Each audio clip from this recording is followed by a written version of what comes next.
তারা বলতেছে সংস্কার, কি সংস্কার করতে চান?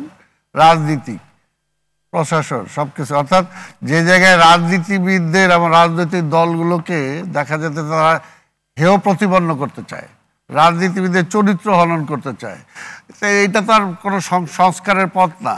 কথা হলো যে আপনি এটাকে বেটার জায়গায় নিতে চান, তার মানে আর একটু ভালো করেন, আপনি পরামর্শ দেন যেটা ভালোভাবে কিভাবে হবে, কিন্তু ওইটা ধ্বংস করে দিয়ে আপনি কি করতে চান?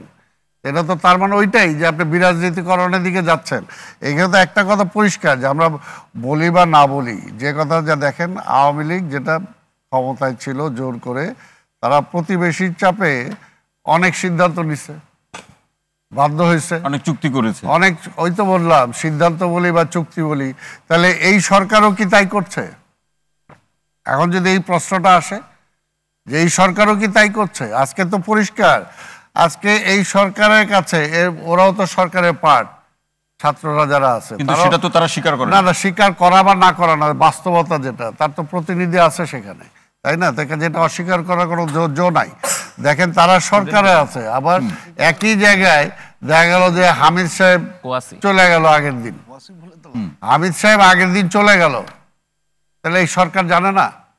এটা কি ওই চাপরাশি বা ওই যে সেপাই দায়িত্ব? আজকে আমরা দুইটাকে বহিষ্কার করে দিলাম, একটা সাবেক রাষ্ট্রপতি, তার এমন সব কিছু, তার গান মান আছে, তার সব কিছু আছে, সারাক্ষণ সে একটা ইস্যুর মধ্যে থাকে, এয়ারপোর্ট দিয়ে সে গেল, এটা তো একেবারে প্রধান উপদেষ্টা সহ সবাই জানে।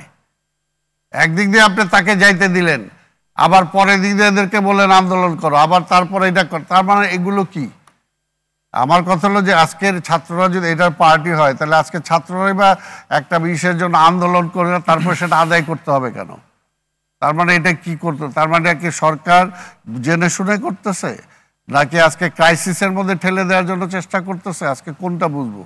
আমরা তো এই জন্যই বলতেছি দেশটাকে আর ক্রাইসিসের মধ্যে ঠেলে দিয়ে না। ক্রাইসিস যদি হয়, সেটা না হোক, সেটা আমরা প্রত্যাশা করি। ক্রাইসিস হলে কার লাভ? লাভবান হবে কে? লাভবান যারা হওয়ার তারাই হবে, লাভবান যারা হওয়ার তারাই হবে।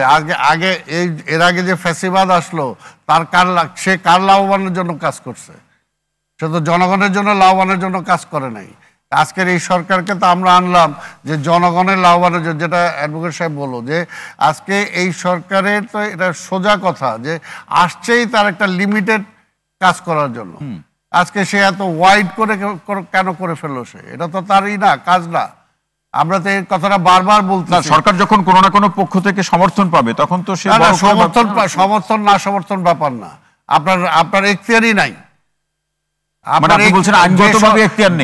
কোনো এখতিয়ার নাই। আপনার সমর্থন দিবে কিসের ভিত্তিতে সমর্থন দিবে? আজকে মনে করেন একটা দল সমর্থন দিল, দলের ছাত্ররাই সমর্থন দিল, এই ছাত্রদের এই সমর্থনের পেছনে জনগণের কি সমর্থন আছে? বা আমি দিলাম, এটার পেছনে জনগণের কি সমর্থন আছে? আজকে তারপরে তো আমি মনে করি যে তারা যে একটা কাজে যে করিডোরের কথা করতেছে, আমি একটা রাজনৈতিক কর্মী হিসাবে বা এই দেশে একটা মুক্তিযোদ্ধা হিসাবে মনে করি যে একটা ইলেকটেড গভর্নমেন্টও এই চুক্তি করতে পারে না, এটা দিতে পারে না। এটার জন্য তাকে রেফারেন্ডামে যেতে হবে। এটা একটা বেসিক, যে আমার স্বাধীনতার সাথে এটা সম্পৃক্ত। তো সেই জায়গায় খেলোভাবে তারা বলতেছে, একজন বলে না এইটা এখনো চূড়ান্ত হয়নি, ও বাবা, চূড়ান্ত করে তারপর ওনারা আলোচনা করবে, এটা তো হইতে পারে না। একটা দেশের এই জন্য তো তাদেরকে এইখানে রাষ্ট্র ক্ষমতায় আনা হয় না বা বসানো হয় নাই। তাহলে ওই ফ্যাসিস্টের থেকে এটা পার্থক্যটা কি হলো? আমরা আগেও যখন বলছি নির্বাচনের কথা, তখনও শেখ হাসিনা বলছে নির্বাচন কেন দিব, ওই তারেক এসে দেশ চালাবে এটার জন্য। এখনও আবার যখন নির্বাচনের কথা বলি, এই বিএনপি ক্ষমতায় আনার জন্য কি আমরা পরিবর্তন হয়েছে? তাহলে কি তাদেরকে রাখার জন্য, যাদের সাথে জনগণের কোনো সম্পর্ক নাই, বিগত আন্দোলনের সাথে দুই একজন ছাড়া কারো কোনো সম্পর্ক নাই? আজকে এটা বললে তো আপনি চেয়ারে বসে গেলেন, এখন আপনি এখানে বসতেন, তার মানে কি এই চেয়ারে বসে আপনি যাচ্ছে তাই করতে পারবেন? নিশ্চয়ই না, সালাম ভাই। এবং সেটি আরেকটি, আমাদের আব্দুল হান্নান মাসুদ বলছিলেন যে তিনি এনসিপিতে আছেন, জ্যেষ্ঠ যুগ্ম মুখ্য সমন্বয়ক হিসেবে, যে তৃণমূলে বিএনপির অবস্থান নিয়ে তার একটা প্রশ্ন ছিল, এবং তিনি যে একবার হামলার শিকার হলেন সেই প্রসঙ্গটি নিয়েও তিনি আলোচনা করেছেন। এই বিষয়ে কি বলবেন? না, এটার জন্য আমরা দুঃখ প্রকাশ করেছি। আর এটা বলতে একটা বিচ্ছিন্ন ঘটনা। একটা হলো যে এখন এটার জন্য দলের পক্ষ থেকেও বলা হয়েছে, এবং আমরা ও নিজেও যেটা বলবো সে নিজেও জানে, এবং এগুলো তো শোনেন, তাহলে তো আইন আদালত কোর্ট কাছারি পুলিশ থাকবে না।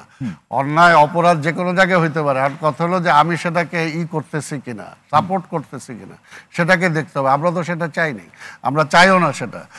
এটা হলো একটা বিচ্ছিন্ন ঘটনা। কিন্তু আমরা যেটা বলতেছি যে আজকে দেখেন যেটা এই সরকার কি করতে, যে বললাম একটা যে হামিদ সাহেবেরটা, আবার আরেকটা দেখেন এর আগেও যেটা হয়েছে, যে এর আগে প্রামাণ্য একটা চিত্র হলো, ছবি হলো শেখ মুজিবের চরিত্রে যে অভিনয় করছে তারে আপনি ধিক্কার দিলেন, আর শেখ মুজিবের বউর জায়গায় যে অভিনয় করছে তারে নিয়ে আপনি উপদেষ্টা বানাইলেন, অর্থাৎ তার জামাইকে বানাইলেন। তার মানেটা কি?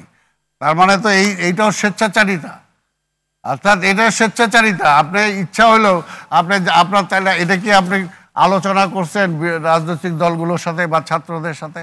কার সাথে কথা বলছেন? আপনি যে কোনো একটা সিদ্ধান্ত নিয়ে নিলেন। আজকে আপনি গ্যাসের দাম বাড়ায় দিতেছেন, আজকে আপনি বিভিন্ন কিছু, এইটার জন্য তো এই সরকার না। এই জন্য এই বিষয়গুলো, এই জন্যই বলবো যে আরেকটা যে কথাটা আপনি বলছেন আমি একটু বলি, এটা আমি জানি না সোহরাব ভাই তাদের পত্রিকায় লিখছে কিনা বা বলছে কিনা, যে যার যার মতো রাজনৈতিক দলগুলো সংস্কার চাই, এটা কথাটা ঠিক না।